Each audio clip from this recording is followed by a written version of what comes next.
हाय, good morning बच्चों and प्यारे students. स्वागत है आपको हमारे इस यूट्यूब चैनल सूरज टीच पॉइंट में फिर से।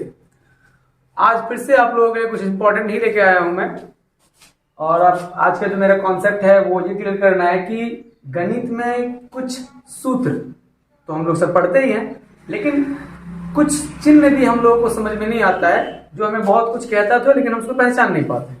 तो गणित में कौन से चिन्ह को क्या कहते हैं हिंदी में, कुछ विद्यार्थी इस चीज को जानते भी हैं लेकिन कुछ विद्यार्थी इससे बिल्कुल अनभिज्ञ हैं, उसको नहीं पता है कि सब सारे चिन्ह का क्या क्या करते हैं। मैथ्स में बहुत सारे चिन्ह होते हैं, फिजिक्स में बहुत सारे चिन्ह होते हैं, लोग उन चिन्ह को नहीं पहचान पाता है।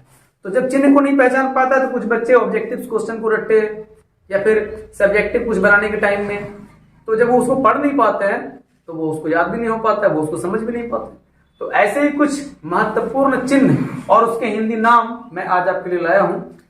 विद्यार्थी जो इस बार 10th का एग्जाम देने वाले हैं या फिर जो इंटर का एग्जाम देने वाले हैं वो लोग इस चिन्ह पे ध्यान देंगे, किस चिन्ह को हम क्या कहते हैं। इस चिन्ह का हिंदी नाम जान लेने से आपको सूत्र पढ़ने में आसानी होता है और आपको याद करने में भी आसानी होता है। अभी तो ऑब्जेक्टिव क्वेश्चन बहुत तेज से बच्चे याद कर रहे होंगे, चूंकि 10th की तैयारी करने वाले विद्यार्थी या फिर जो इंटर का तैयारी करने वाले विद्यार्थी है वो भी। तो आज जो चिन्ह आपके मैथ्स में प्रयोग किए जाते हैं और कुछ चिन्ह फिजिक्स में प्रयोग किए जाते हैं, ऐसे भी और भी फिजिक्स के चिन्ह सारे हैं।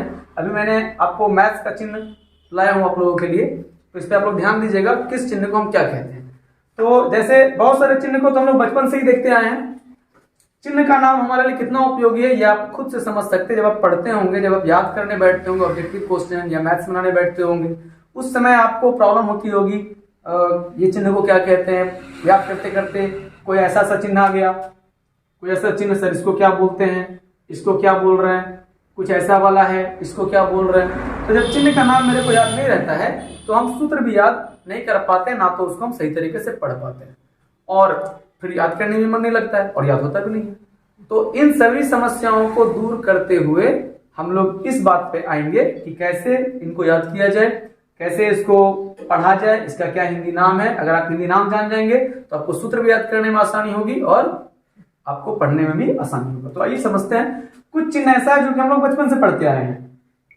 कुछ चिन्ह में मेरे को 7वें क्लास में, 8वीं क्लास में, कुछ ज्यादा चिन्ह मेरे को 9th क्लास में, और कुछ चिन्ह मुझे 10वें में भी मिले। और लेकिन सबसे ज्यादा चिन्ह हम लोग को मिलता है इंटर में, फिजिक्स में, इंटर के फिजिक्स में, केमिस्ट्री में, मैथ्स में, 10th के बहुत सारे सिंबल्स हैं।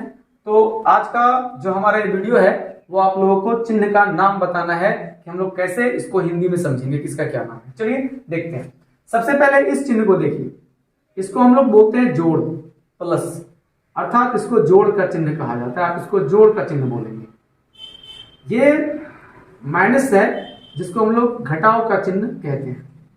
ये घटाव का चिन्ह है। ये क्रॉस वाला ये गुणा का चिन्ह है। आप इन सब का नाम याद रखिए ताकि आपको सूत्र याद करने में आसानी हो।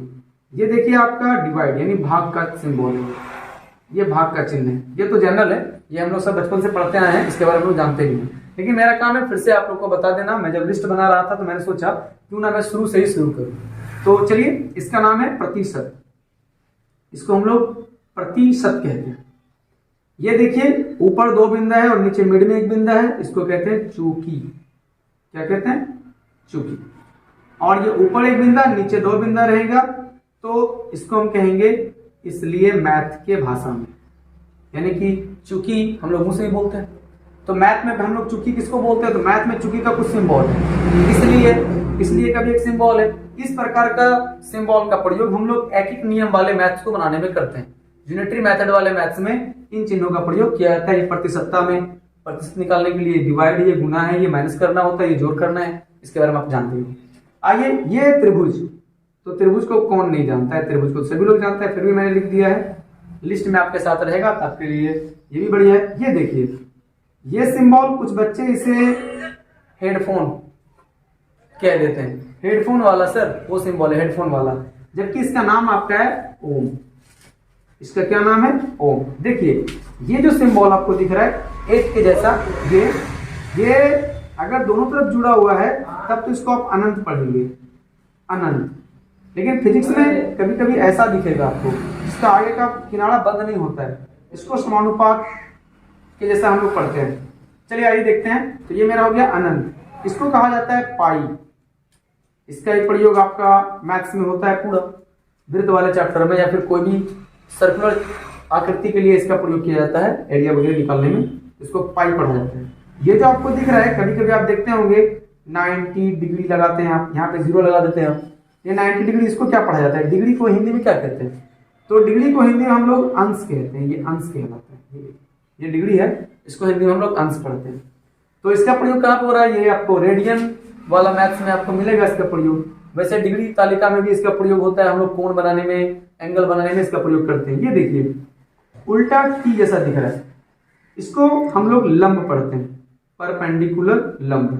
तो ये आपको समझ में आ रहा है? इस प्रकार के चिन्ह को हम लोग क्या क्या पढ़ते हैं। अब देखिए थोड़ा सा और आगे, ये सिंबल को तो सभी लोग जानते होंगे जो 10th क्लास में होंगे, अभी नए नए इसके बारे में आप लोग देखे होंगे। ये चिन्ह आपका थीटा के नाम से प्रचलित है, थीटा, इसको लोग थीटा कहते हैं। ये देखिए ये थोड़ा सा अंडर टाइप का रहेगा, या फिर गोल भी दे सकते हो आप, ये गोल भी रहता है ऐसा, और बीच से ये लाइन उसको क्रॉस किया रहता है बीच से, इसको कहते हैं फाई। ये देखिए अंतर है, इसको बोलते हैं पाई, इसको बोलते हैं फाई। अब ये देखिए कुछ जगह पर आपको ऐसा सिंबल मिलेगा जो एक जैसा दिखेगा, जिसका थोड़ा सा नीचे बढ़ा हुआ रहता है, और कुछ लोग इसको इस प्रकार से भी लिख देते हैं, तो इसका नाम है अल्फा, इसको हम अल्फा चिन्ह कहते हैं। इसी के साथ साथ बी फॉर बीटा, ये बी का नीचे का लाइन थोड़ा निकला रहता है नीचे की तरफ, इसको कहते हैं बीटा। ये देखिए नो प्रॉब्लम यहां तक। अभी आप समझ रहे हैं कि सिंबल को क्या कहते हैं? थीटा, इसको कहते हैं फाई, इसको कहते हैं अल्फा, इसको कहते हैं बीटा। ये देखिए वाई भी जैसा है, वाई जैसा है लेकिन नीचे थोड़ा मुड़ा हुआ है, तो इसको हम लोग पढ़ेंगे गामा। इस चिन्ह का क्या नाम है? गामा। अभी आप सबका हिंदी नाम जान लीजिए ताकि आपको सूत्र में इसको समझने में आसानी होगा। ये देखिए तो सभी लोग जानते हैं, इसको कहते हैं बराबर। ये तो हम लोग सारे मैथ्स के लास्ट में लिखते हैं बराबर, यानी कि 2 + 4 = 6, ये बराबर है कि नहीं। और ये जो बराबर कट गया है, इसका मतलब है बराबर नहीं है, बराबर नहीं है, इसका मतलब बराबर नहीं है। अब ये देख लीजिए, इस सिंबल को सभी लोग जानते होंगे, ये सिंबल ऐसे भी लिखा जाता है, ये सिंबल ऐसे भी लिखा जाता है, या आप ऐसे लिख सकते हैं, वैसे भी लिख सकते हैं। इसको कहा जाता है वर्गमूल का चिन्ह, वर्गमूल का चिन्ह। इसको हम पिछले वाले वीडियो में वर्गमूल, जो वीडियो में मैंने वर्गमूल बताया है उसमें इस चिन्ह के बारे में भी बताया होगा कि इसको वर्गमूल कैसे निकालते हैं। ये देखिए वर्गमूल के जैसा ही चिन्ह होता है, लेकिन यहाँ पे अगर 3 लगा हुआ है, ये 3, तो इसको कहते हैं घनमूल। ये घनमूल का सिंबल है, ये घनमूल का सिंबल है। अब ये देखिए दोनों लाइन सिमिलर दिख रहा है, इसको कहते हैं समांतर। ये समांतर होने का सिंबल है कि दोनों रेखा समांतर हो या दोनों कोई चीज समांतर हो। अगर कोई त्रिभुज ABC, कोई त्रिभुज DEF के समांतर है, तो हम उसके बीच में समांतर ऐसे लिखते हैं ABC समांतर DEF। तो ये समझ में आ रहा है आप लोगों को कि हम किस चिन्ह को क्या क्या बोलते हैं। देखिए यहाँ पर ऊपर नीचे एक बिंदा लगा हुआ है, ये ऊपर नीचे एक बिंदा लगा हुआ है, इसको हम कहते हैं अनुपात। अनुपात की मैथ्स अलग होते हैं, इनके चैप्टर अलग है, इसको भी लोग को पढ़ना होता है, समझना होता है। ये देखिए 4 सिंबल एक जैसा है, इसको कहते हैं समानुपात, समानुपात, इसको कहते हैं समानुपात। अब ये देखिए ऊपर की ओर एरो, ऊपर की ओर एरो, नीचे गैप, ऊपर उठ के जो एरो होता है, इसका मतलब होता है मैथ के भाषा में और, इसको हम लोग और पढ़ते हैं मैथ्स की भाषा। यानी अभी तक तो मेरे ख्याल से लग रहा है कि ऐसा सिंबल हम लोग को कभी मिला होगा, लेकिन समझिए अब आगे क्लास में जैसे जैसे बढ़ेंगे वैसे वैसे ये सारे सिंबल्स आपको मिलेंगे। इसमें से बहुत सारा सिंबल्स का प्रयोग हम लोग पीछे से करके आ चुके हैं आगे, लेकिन पीछे वाला अभी मेरे को नहीं पता है कि हम क्या क्या पढ़ के आ गए हैं। बस इसका मतलब जानते हैं जोड़ है, इसका मतलब जानते हैं घटाव है। 3 4 5 चिन्ह ऐसा है जिसके बारे में आप जानते हैं बचपन से, जिसमें ये सब चिन्ह आपका बेसिक चिन्ह है जिसके बारे में आप जानते हैं पहले से। लेकिन उसके बाद में जो कुछ चिन्ह है, इसमें कुछ कुछ के बारे में भी हम लोग जानते हैं, लेकिन बहुत कुछ हम लोग नहीं भी जानते। तो इस वीडियो की मदद से आप सारे चिन्ह का हिंदी नाम भी अभी जानेंगे। चलिए अब आगे बढ़ते हैं। ये जो F लिखा हुआ है, इसका मतलब होता है फलन, ये फलन है, इसका एक अलग चैप्टर ही है इंटर के मैथ्स के बुक में। ये F फॉर फलन, फलन कह के एक चैप्टर ही है इंटर के मैथ्स बुक में। तो इसके बारे में जब आप इंटर में जाएंगे तो वहां भी पढ़ लीजिएगा। ये देखिए, ये आपको सभी जगह मिल जाएंगे। आजकल इसका यूज करना आम बात है। कुछ लोग ईमेल आईडी बनाने में इसका यूज कर देते हैं, कुछ लोग अपना हैशटैग लगाने में इसका प्रयोग कर देते हैं। तो इसका मतलब क्या है? इसका मतलब है के दर से या प्रति दर से। इसका मतलब होता है के दर से, प्रति दर से। ठीक है, तो इसको ऐसे पढ़ा जाता है एट दी रेट, यानी के दर से। क्या पढ़ेंगे इसको? के दर से या प्रति दर से चलेगा, इसको हिंदी में यही। आइए, इसका मतलब ऊपर में एक बिंदा और नीचे में कोमा जैसा लगा हुआ। इसका मतलब क्या है? इसको हिंदी में बोलते हैं जैसा कि, किसी के जैसा। इसको हिंदी में बोलते हैं जैसा या जैसा कि। ये क्या है? इसका मतलब होता है बाय का हिंदी में इसको बोलते हैं प्रति। नो प्रॉब्लम समझने में। यानी कि ये जैसा ही, ये प्रश्न को क्या बोलते हैं?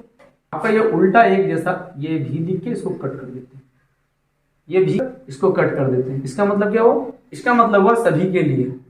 इसका मतलब हुआ सभी के लिए। अजीब नाम है ना, अजीब सिंबल, अजीब नाम, सभी के लिए। समझ से बाहर है क्या सभी के लिए? इसमें सोचने की ज्यादा बात नहीं है। सारे चिन्ह ग्रीक भाषा के चिन्ह है, जो बहुत प्राचीन भाषा कही जाती है, उसके भाषा में इन सभी को लिखा जाता है। और इसका मैंने क्या बताया? सभी के लिए। इसका मैंने क्या बताया? सभी के लिए। अब इसको तो सभी लोग जानते हो, 9th के क्लास में भी बारंबारता बंटन बनाने के टाइम में इसका प्रयोग होता है, कुल, टोटल बताने के लिए।